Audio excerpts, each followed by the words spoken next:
할렐루야. 하나님의 은혜와 축복이 여러분의 가정과 기업 가운데 또 여러분의 계획 가운데 가득하시기를 주님의 이름으로 축원합니다. 오늘 우리들은 이 에베소서 6장 10절에서 18절의 말씀을 통하여서 영적인 엔트로피 법칙이라고 하는 그런 제목으로 하나님의 말씀을 나누고자 합니다. 물리학이라고 하는 거, 여러분 우리가 중고등학교 때 과목 중에 물리, 화학 이런 것들이 있습니다. 그 중에 물리라고 하는 것은 이 물질의 원리를 연구하는 학문을 우리는 이 물리다 이렇게 얘기합니다. 물자는 물건 물자입니다. 창조되어 있는 그 물건들. 또 리라고 하는 것은 다스릴 리, 이치리. 그래서 물질이라고 하는 것이 하나님에게 창조가 되었는데 그 창조된 물질의 움직이는 원리라든지 그 구성이라든지 아니면 성질이 무엇인가를 연구하는 게 바로 물리죠. 그런 면에 있어서 여러분, 인간의 과학이라고 하는 것은 이 피조된 것, 이미 하나님이 창조해 놓으신 그 피조물의 원리를 연구하는 것이지 창조하는 것이 아니라고 하는 겁니다. 그런 면에 있어서 우리들의 삶의 앞길을 인도하시는 분은 창조주 하나님이십니다. 그리고 오늘 우리들의 삶의 그 법칙들을 연구하는 것은 과학이라고 하는 거죠. 그런 면에 있어서 과학은 우리들이 하나님이 우리를 창조하신 그 원리, 매뉴얼을 갖다가 연구하고 깨닫는데 도움을 주는 학문이지 과학이 유토피아를 만들어주는 게 아니라고 하는 것, 그것을 우리들이 기억하시면서 오늘 세상의 학문을 다스릴 수 있는, 지성을 다스리고 이성을 다스릴 수 있는 그런 영의 눈이 열려지고 또 능력 있는 그리스도인으로 살아가게 되시기를 바랍니다. 이제 그랬을 때 이 물리학의 그 열역학 법칙이 있는데 그 중에 하나가 바로 엔트로피 법칙이라고 하는 것입니다. 열역학 법칙의 두 번째 법칙이라 이렇게 이야기를 합니다. 그런데 이 엔트로피 법칙이라고 하는 것은 무엇이냐면 모든 물질이라든지 에너지라고 하는 것이 한 방향으로 흐른다라고 하는 겁니다. 한 방향으로 흘러 바뀌게 되어 있는데 그게 뭐냐면 이 질서 정연한 것에서 모든 것들은 신기하게도 무질서 한쪽으로 여러분 바뀌어 간다라고 하는 그런 원리입니다. 그래서 뜨거운 것이 있으면 뜨거운 것은 놀랍게도 차가운 것으로 변화가 된다는 거예요. 끝까지 뜨거운 것을 유지할 수 없다라고 하는 겁니다. 물질이 이 질서 있는 데서 무질서하게 이 변화가 되게 되어 있는데 그것을 갖다가 주로 물이라고 하는 것에다가 여기에 물이 있습니다. 이렇게 컵에 물이 있는데 여기다가 잉크방울을 이렇게 떨어뜨리는 겁니다. 그렇게 되면 잉크방울이 그대로 있는 것이 아니라 그 동그랬던 이 잉크방울의 입자가 쫙 하고 이렇게 퍼지게 되죠. 동그랗게 모여 있었던 물 입자를 갖다가 우리는 질서다 이렇게 얘기를 하고 있고요. 그리고 그것이 물속에 이렇게 쫙 퍼지는 모습을 갖다가 우리는 무질서다 이렇게 얘기하는데 모든 에너지라든지 모든 물질은 그 질서 있는 데서 무질서 있는 데로 옮겨지게 되어 있다라고 하는 것이 바로 이 물리학이 발견한 엔트로피 법칙이라고 하는 것입니다. 이것이 우리들의 삶이라고 그러는 겁니다. 그래서 여러분들 시골에 있는 우리들이 집들을 가보시게 되면, 아니 우리가 서울에 살고 있거나 여러분의 집들을 한번 생각해 보십시오. 거기에 사람이 한 명이라도 살고 있으면 집이 반짝반짝합니다. 집이 깨끗하고 건강한데요, 거기에 몇 개월만 한번 살아보지 않았다라고 생각해 보십시오. 사람이 없으면 집이 뭐 문제겠어?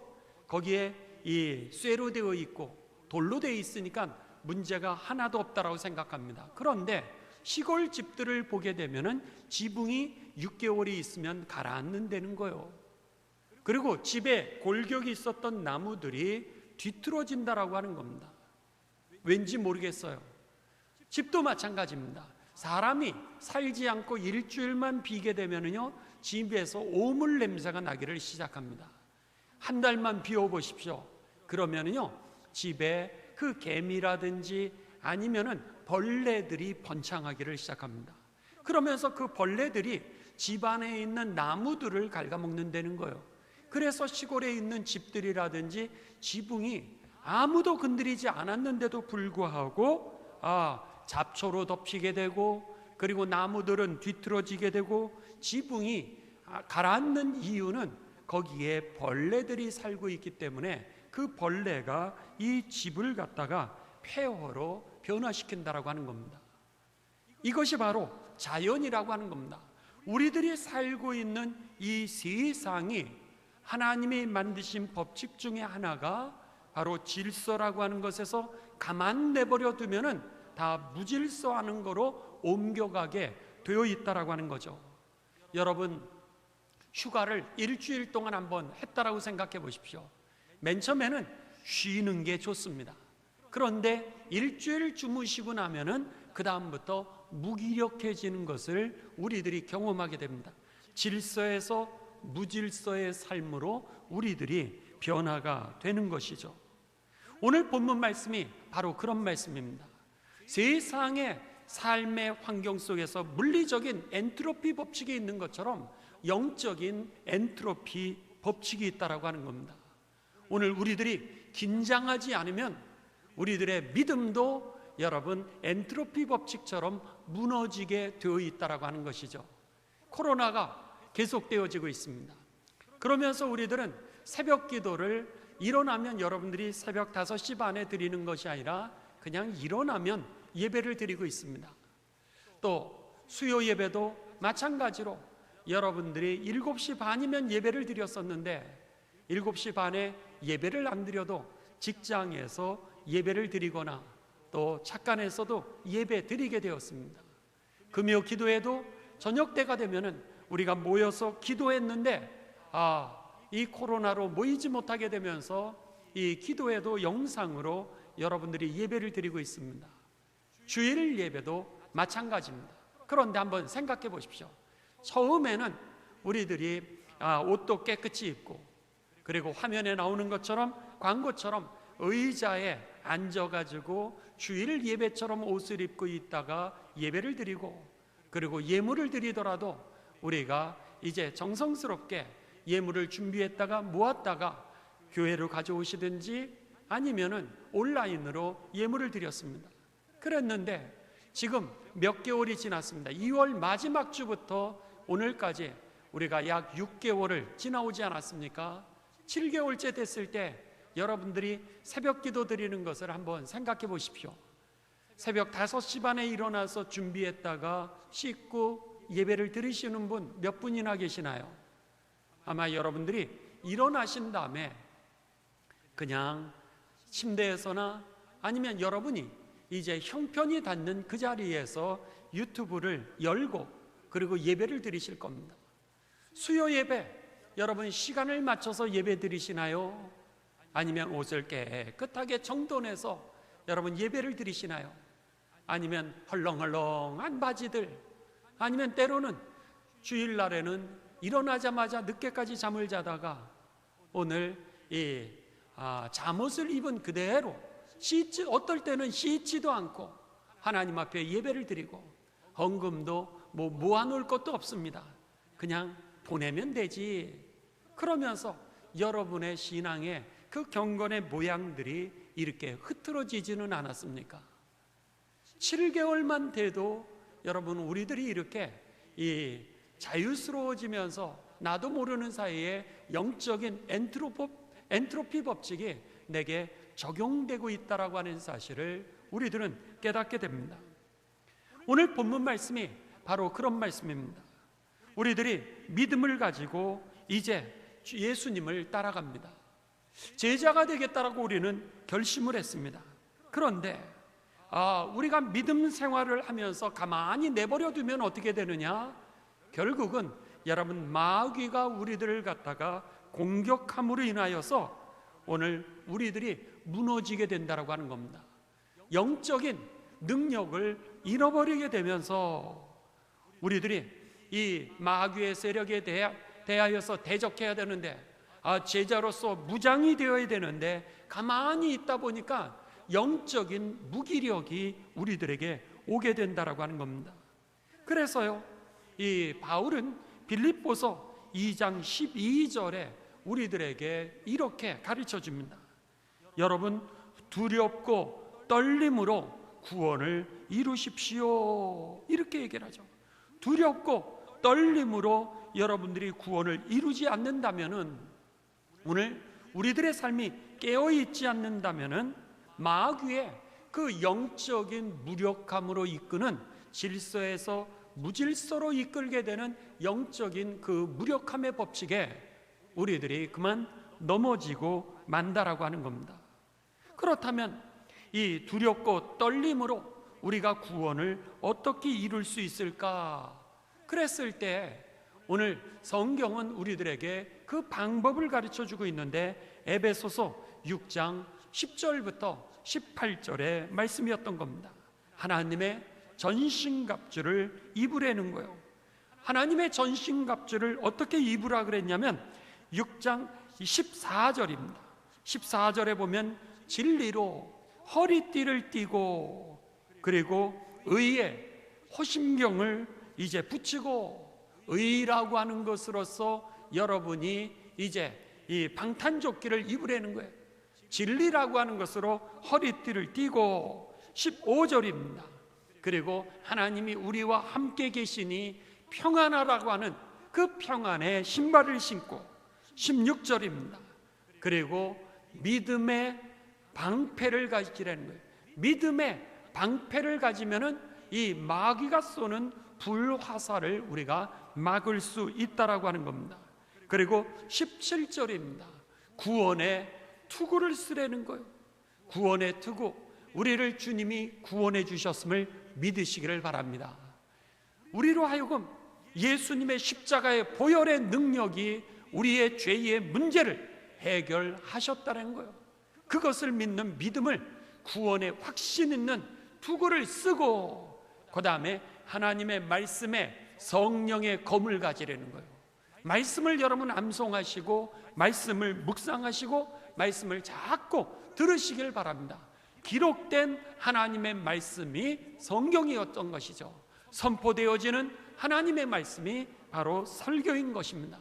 그렇기 때문에 선포되어지는 하나님의 말씀이 내게 들어올 때, 기록되어 있는 하나님의 말씀이 내 삶을 다스리고 통치하게 되면서 우리는요, 마귀의 공격을 이겨 승리하게 된다라고 하는 것이죠. 그렇기 때문에 오늘 이 모든 하나님의 전신갑주를 입게 되었을 때에 영적인 엔트로피 법칙에서 우리가 벗어날 수 있게 되는 겁니다. 영적인 무력함에서, 영적인 무질서 속에서 우리가 벗어날 수 있게 되는 것이죠. 그런데 오늘 본문 말씀은 이 하나님의 전신갑주를 입는 거의 결론 부분입니다. 18절입니다. 18절에 보시면 이 모든 것을 종합하여서 능력이 되어서 내게 터져나가게 하는 것이 무엇이냐? 바로 기도라고 하는 것입니다. 그래서 18절에 보면 모든 기도와 간구를 하되 항상 성령 안에서 기도하고 이를 위하여 깨어 구하기를 항상 힘쓰며 여러 성도들을 위하여 중보기도 하십시오. 그렇게 얘기합니다. 19절입니다. 19절에는 어떻게 되어 있냐면 지금 바울이 감옥에 갇혔습니다. 감옥에 갇혔는데 이 영적인 엔트로피 법칙에 의하면은 감옥에서는 아무것도 못하는 거예요. 아무것도 못하게 되니까 결국은 어떻게 됩니까? 이 바울과 같은 든든한 믿음을 가졌어도 바울도 여러분 영적인 이제 나태함에 빠질 수도 있게 되고 이 마귀의 공격에 대해서 대항할 수 있는 능력을 잃어버릴 수도 있게 되는 겁니다. 그러니까 이 바울이 감옥에 있으면서도 에베소 교인들에게 중보 기도를 부탁을 하게 됩니다. 또 나를 위하여 구할 것은 뭐예요? 내게 말씀을 주사. 이 말씀이 뭐예요? 오늘 선포되는 하나님의 말씀이고 기록된 하나님의 말씀이죠. 이 말씀을 나로 주사 나로 하여금 입을 열어 복음의 비밀을 담대히 알리게 하옵소서. 이것을 구해달라고 그렇게 부탁하고 있습니다. 밖에서 들어올 때, 공급이 들어올 때 오늘 우리가 안에 있는 능력들이 터져 나갈 수 있게 되는 것입니다. 인간은 피조물입니다. 그렇기 때문에 공급을 받아야지만 여러분 살아갈 수 있게 되는 것이죠. 공급을 받지 않으면 아무리 벤츠 차를 타고 다니신다 할지라도, 또 BMW라고 하는 좋은 차를 타고 다닌다 할지라도 기름이 떨어지게 돼 있는 겁니다. 그게 엔트로피 법칙이에요. 그러니까 거기에다가 어떻게 해요? 때마다 여러분 우리가 기름을 넣어줘야 됩니다. 아무리 여러분들이 좋은 차를 타고 다니셔도 일주일 차를 안 닦으면 거기에 먼지가 쌓여지게 되는 겁니다. 그러면 어떻게 돼요? 다른 사람이 볼 때 좋은 차라고 그렇게 보는 것이 아니라 허름한 차처럼 그렇게 보여지는 겁니다. 아무리 비싼 것을 가지고서 여러분들이 가지고 있다 할지라도, 그래도 그것을 갖다가 우리가 유지하고 보수하고 관리하기 전에는 그것은 다 나중에 이제 무질서한 거로, 쓸모없는 거로 변화되는 겁니다. 여러분이 건강을 체질로 타고나셨을 수 있습니다. 그런데요, 건강도 여러분들 날마다 여러분들이 보존하시고 운동을 하셔서 가꾸어야 되는 겁니다. 가꾸지 않으시면 여러분들은 조금 있으면은 이제 금방 무너지게 될 것입니다. 여러분들 중에 좋은 피부를 가지고 계시는 분들이 있습니다. 그런데 이제 이 좋지 않은 피부를 가지고 계시는 분은요, 날마다 신경을 써가지고 시간이 가면 갈수록 더 좋은 피부를 가지고 산다고 하지 않습니까? 다른 사람들이 나이가 들어도 그 사람을 만나면은요, 어떻게 그렇게 피부를 잘 관리했는지 피부 미인이라고 그렇게 얘기합니다. 그런데 젊어서부터 피부가 좋았던 사람들은요, 자신 있는 거예요. 내 피부는, 그런데 시간이 지나면은 엔트로피 법칙, 무질서한 데로 갈 수밖에 없고 무기력한 데로 갈 수밖에 없기 때문에 여러분들의 피부는 시간이 가면 갈수록 옛날에 피부가 나빴던 사람이 관리했던 그 얼굴보다도 훨씬 여러분 좋지 않은 얼굴로 변화될 수밖에 없다라고 하는 겁니다. 관리하지 않으면 누구도 여러분 이겨낼 수 있는 사람이 없죠. 마찬가지입니다. 우리가 의료 기술이 발달이 되어 가지고 여러분들이 날마다 아프시면은요, 병원에 가서 주사 맞기도 하고 여러분들이 치료를 받고 오십니다. 여러분, 지금은 좋을 수 있습니다. 그러나 병원에 가서 여러분들이 의지하고 거기서 약을 받고 옆에 계시는 분들하고 시시닥거리면서 좋아하시면은요, 조만간 여러분의 건강은 더 나빠지게 될 것입니다. 여러분들이 일어나셔야 됩니다. 여러분들이 일어나셔서 새벽같이 규칙 있는 생활을 하셔야 됩니다. 제때에 식사를 하셔야 됩니다.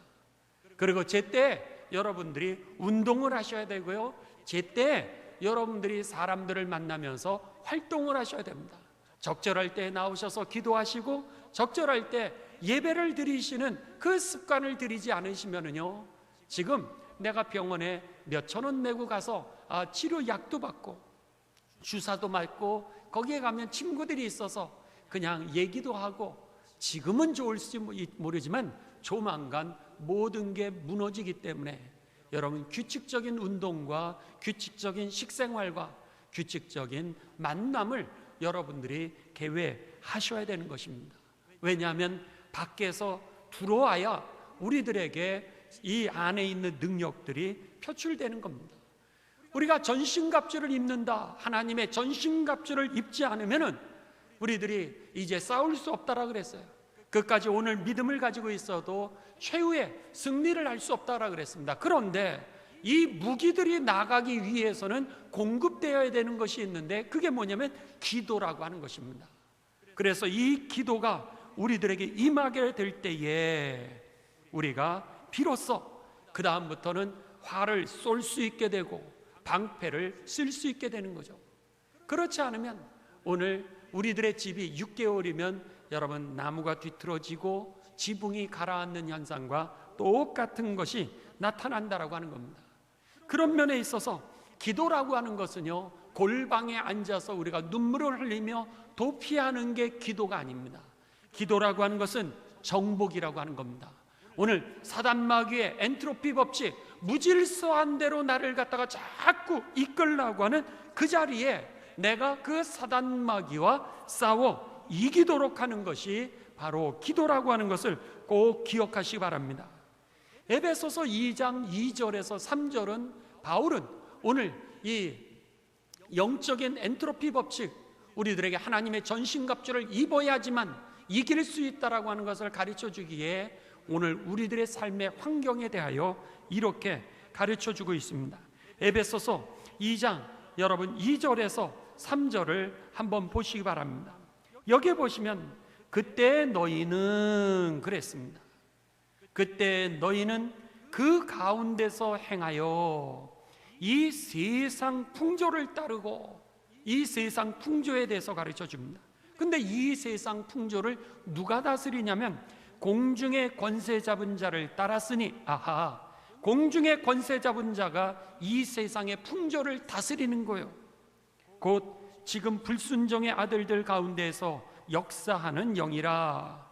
전에는 우리도 다 그 가운데서 우리 육체의 욕심을 따라 지내며 육체와 마음에 원하는 것을 하여 다른 이들과 같이 본질상 진노의 자녀이었더니, 공중에 우리가 살고 있는 이 공중의 권세, 세상을 이 사단이 여러분 우리들의 문화를 자꾸 다스리고 있다라고 하는 겁니다. 그게 바로 엔트로피 법칙인 거예요. 우리는 하나님의 형상으로 창조가 되었는데 창조된 대로 살질 못하고 자꾸 우리를 갖다가 사단이 꼬이는 겁니다. 그래서 하나님의 말씀대로 살지 못하도록 우리를 갖다가 여러분 함정을 파기도 하고 올무를 씌우기도 하고 무기력하게 유혹도 하게 되는 거죠.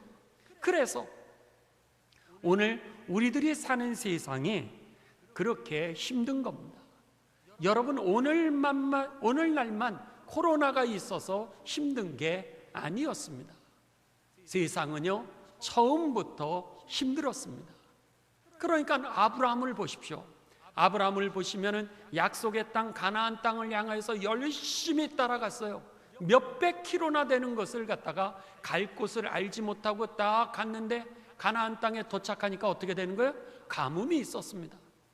하나님의 약속을 따라가는 것도 어려웠는데 가나안 땅에 도착을 해보니까 거기에 또 가뭄이라고 있는 거예요. 그러니까 가뭄을 맞으니까 어떻게 됩니까? 그 땅을 떠나지 말라고 하나님이 그렇게 말씀하셨는데도 불구하고 애굽 땅을 보니까 애굽 땅이 풍성하거든요. 그러니까 더 좋은 땅을 향해서 애굽으로 내려가게 됐던 거죠. 그러니까 애굽에 가니까 또 뭐가 있어요? 거기는 풍성할 줄 알았는데 자기 부인을 힘으로 뺏고 만일에 그것을 갖다가 부인을 내주지 않으면 아브라함을 죽일 수 있는 위협과 유혹이 있었다라고 하는 겁니다. 그러니까 아브라함이 어떻게 됐던 거예요? 부인을 팔아먹었던 거죠. 누이라고 속이고 거기에서 내줄 수밖에 없었던 그런 일들이 아브라함이 어디 있었든지 간에 세상은 그랬다라고 하는 겁니다. 롯도 마찬가지였죠. 소돔 땅, 고모노 땅이 보기는 좋았는데 가보니까 어떻게 됐던 거예요? 여러분 오늘 동성애로 가득 죄로 물들어 있는 땅이었다라고 하는 겁니다. 하나님이 멸망시키기 일보 직전의 땅이었습니다. 이게 옛날부터 지금까지 그대로 있었던 거예요. 그러니까 오늘 세상은 이 악한 영이 다스리고 통치하고 있기 때문에 처음부터 세상은 힘들었던 것이죠. 처음부터 세상은 험했던 겁니다. 그런 면에 있어 여러분의 옆에 있는 사람을 보십시오. 여러분의 가족들, 여러분의 자녀들 뿐만이 아니라 이웃들을 보시면은요 힘들지 않는 인생은 하나도 없습니다. 제가요 신방을 가보면은 근심 없는 가정은 아무도 없습니다. 공부를 잘해서 여러분 좋은 학교에 간 줄 알았는데 그 집에 또 다른 문제가 있는 거예요. 돈이 많아요. 그래서 그 사람들은 안정적으로 살 줄 알았는데 가보니까 또 다른 문제로 괴로워하고 있는 거예요. 말만 안 하고 있는 거지 오늘 세상은 처음부터 힘들었고 세상은 처음부터 험하였기 때문에 힘들지 않는 인생은 없다라고 하는 겁니다. 그랬기 때문에 이 자연적으로 물리학에서 발견했던 것처럼 이 엔트로피 법칙에 의해서 우리들이 무너질 수밖에 없고 그리고 주저앉을 수밖에 없는 것이 세상이었던 거죠. 그렇기 때문에 하나님이 우리에게 기도라고 하는 것을 가르쳐 주신 겁니다. 이 기도는 우리에게 주신 하나님의 능력이 밖으로 표현되고 그리고 우리로 하여금 골방에 앉아서 내 삶을 한탄하고 눈물로 세상을 지내도록 위로하는 것이 기도가 아니라 오늘 우리가 세상을 정복하도록 하는 하나님의 무기였던 것입니다. 기도하시기를 주님의 이름으로 축원합니다. 기도할 때 우리가 후퇴하지 아니하게 되고 전진하게 되는 것입니다. 세상에 실패하여서 우리가 울면서 골방에 앉아 있는 것이 아니라 이 험한 세상을 향하여 뛰쳐나가게 하는 그 능력이 바로 기도였던 것이죠. 그래서 예수님은요 우리들에게 이런 말씀을 하셨습니다. 마태복음 11장 12절에 보게 되면요 세례 요한의 때부터 지금까지 그러시면서 뭐라고 말씀하셨냐면 천국은 침노를 당하나니, 천국이 침노를 당한다는 거예요. 침노하는 자는 빼앗느니라. 이 말을 다른 말로 하면 천국이라고 하는 것은 여러분 우리가 침노하는 것, 공격해서 뺏는 거다 이렇게 말씀하셨던 겁니다. 천국이 여러분 어떻게 우리가 천국을 뺏을 수 있겠습니까? 그런데 믿음을 가지고 앞으로 발을 내디디려는 거예요. 기도할 때 오늘 골방에 앉아서 울지만 말라는 거예요. 기도라고 하는 것은 오늘 우리들의 삶을 천국을 향해서 침노하도록 하는 하나님이 주신 무기이기 때문에 오늘 기도하며 행동하는 그리스도인이 되시기를 주님의 이름으로 축원합니다. 천국을 침노한다라고 하는 것은 목숨을 걸고 공격하라는 거예요. 이것이 기도인 것입니다. 그래서 수도원의 전통에 의하면은요 여러분 이 기도라고 하는 것은 중노동이다 이렇게 표현했습니다. 중노동이라는 거예요. 왜요? 침노하는 거니까 전쟁을 하는 거예요. 영적인 전쟁을 해서 내가 물리치는 거, 이것이 사단의 그 유혹, 사단의 올무, 사단의 사슬, 사단의 함정, 이거에 대해서 내가 싸우는 게 이 기도이기 때문에 기도를 갖다가 중노동이라고 표현했고요, 기도를 갖다가 전투라고 우리들의 믿음의 선배들은 그렇게 구호를 외쳤던 겁니다. 그래서 그들은 인생을 걸고 기도를 했던 거예요. 기도원, 수도원에 왜 들어갔습니까? 세상에서 도피해서 그냥 울기 위해서 들어간 게 아니에요. 수도원이 어디 있습니까? 사막 한가운데 있습니다. 도시를 벗어나서 수도원을 만들었습니다. 왜요? 사람들하고 떨어지기 위해서. 그럴 수 있습니다. 그런데 여러분 수도원 운동의 그 문서를 읽어보시면 그들이 도시를 떠나서 사막이라든지 그런 벌판에다가 기도원을 세웠던 이유는 적들이 쳐들어올 때 어떻게 들어와요? 여러분 도시에 도착하기 위해서는 그 사막이라든지 광야를 거쳐야지만 그 도시를 침략할 수 있게 되어 있습니다. 그때에 기도원 수도원들이 거기다가 그것을 놓고 먼저 중보 기도를 해서 그것을 최전선에서 막았던 겁니다. 이게 바로 기도지 오늘 현실을 갖다가 도피하는 게 기도가 아니었던 거예요. 그래서 그들은 나라를 지키고 하나님의 나라를 수호하기 위해서 그리고 백성들을 지키기 위하여서 그들이 사막 한가운데 기도원을 짓고 인생을 걸고 삶 전체를 걸고 그곳에서 기도했던 것입니다. 죽기 살기로 그들이 기도했던 것이 결국 천국의 주인이 되는 방법이었던 것이죠. 그런 면에서 여러분 오늘 저와 여러분이 바울이 여러분 믿음을 가졌습니까?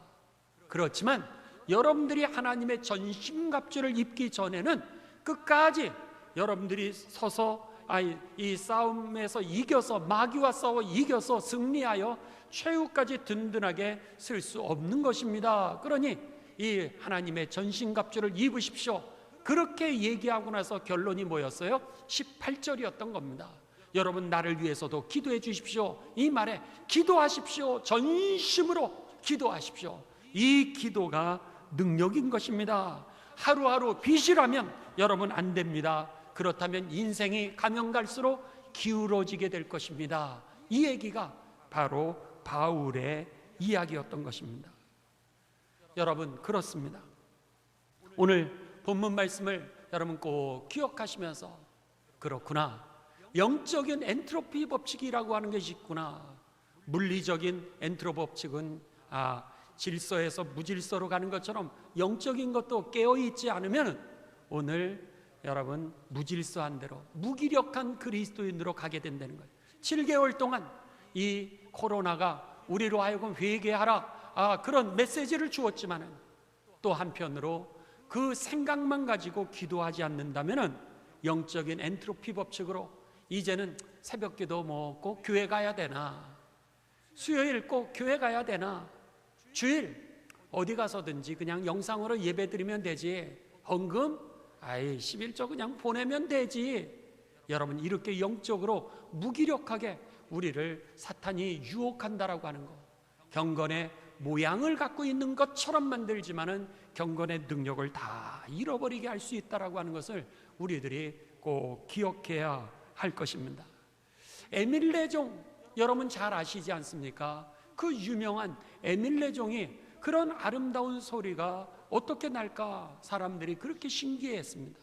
그래가지고 이 에밀 레종을 갖다가 이제 박물관에 보관하였습니다.